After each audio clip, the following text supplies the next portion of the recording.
Hallelujah. स्वागत है आप सबका मेरी भविष्यवाणियों की पुस्तक में। तो आइए हम आज के पवित्र वचन को पढ़ेंगे जो कि परमेश्वर के दास प्रेरित अंकुर यूसुफ नरूला जी के द्वारा लिखा गया है। परमेश्वर टूटे हुओं का इस्तेमाल करता है। जैसा कि लूका की पुस्तक अध्याय 2 उसकी 36 और 37 आयत में लिखा है, आशेर के गोत्र में हन्ना नामक फनुएल की बेटी एक भविष्यद्वक्तन थी। वो बहुत बूढ़ी थी और विवाह होने के बाद 7 वर्ष अपने पति के साथ रह पाई थी।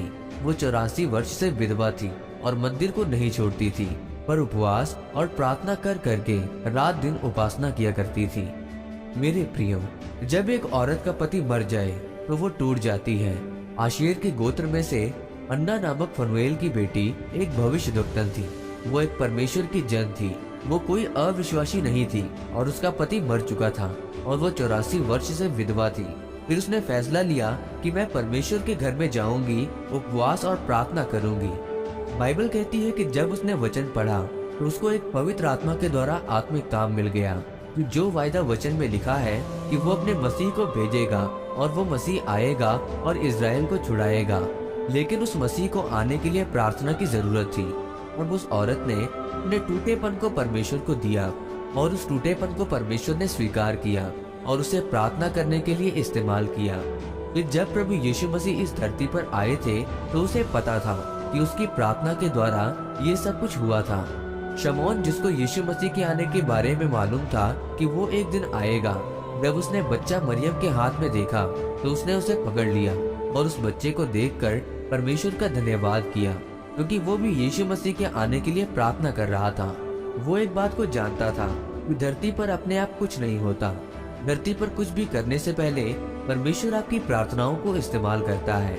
इसीलिए जब आप चर्च में या घर में गैर भाषा के द्वारा पवित्र आत्मा की अगुवाई से लोगों के लिए प्रार्थना करते हैं तो वास्तविक में आप लोगों के लिए इस्तेमाल हो रहे होते हैं और इसी कारण आप आशीषित होते हैं।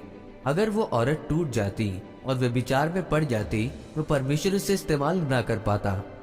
बाइबल कहती है कि जब लोगों के पास खाने के लिए कुछ नहीं था और 5000 पुरुष थे और स्त्रियों और पुरुषों को मिलाकर वहाँ 20,000 लोग थे, तब यीशु मसीह ने कहा कि इन लोगों को कुछ खाने को दो। तो चेलों ने कहा कि यीशु मसीह, हम 100 दिनार की भी रोटियां लेकर आएंगे तो वो भी पूरी नहीं पड़ेगी। तब वो 5 रोटियां और 2 मछलियां लेकर आए। तो बाइबल कहती है कि यीशु मसीह ने उन रोटियों को तोड़ा और उन 20,000 लोगों को खाना खिलाया।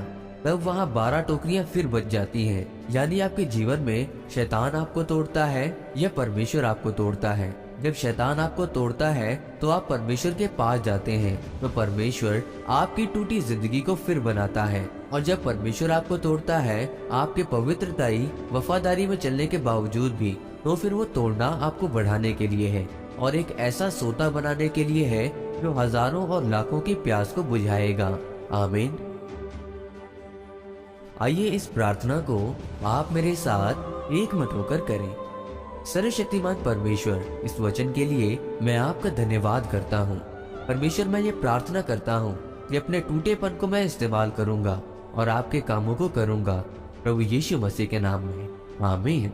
परमेश्वर आप सबको आज के वचन के ऊपर मनन करने के द्वारा आशीषित करें, आमीन।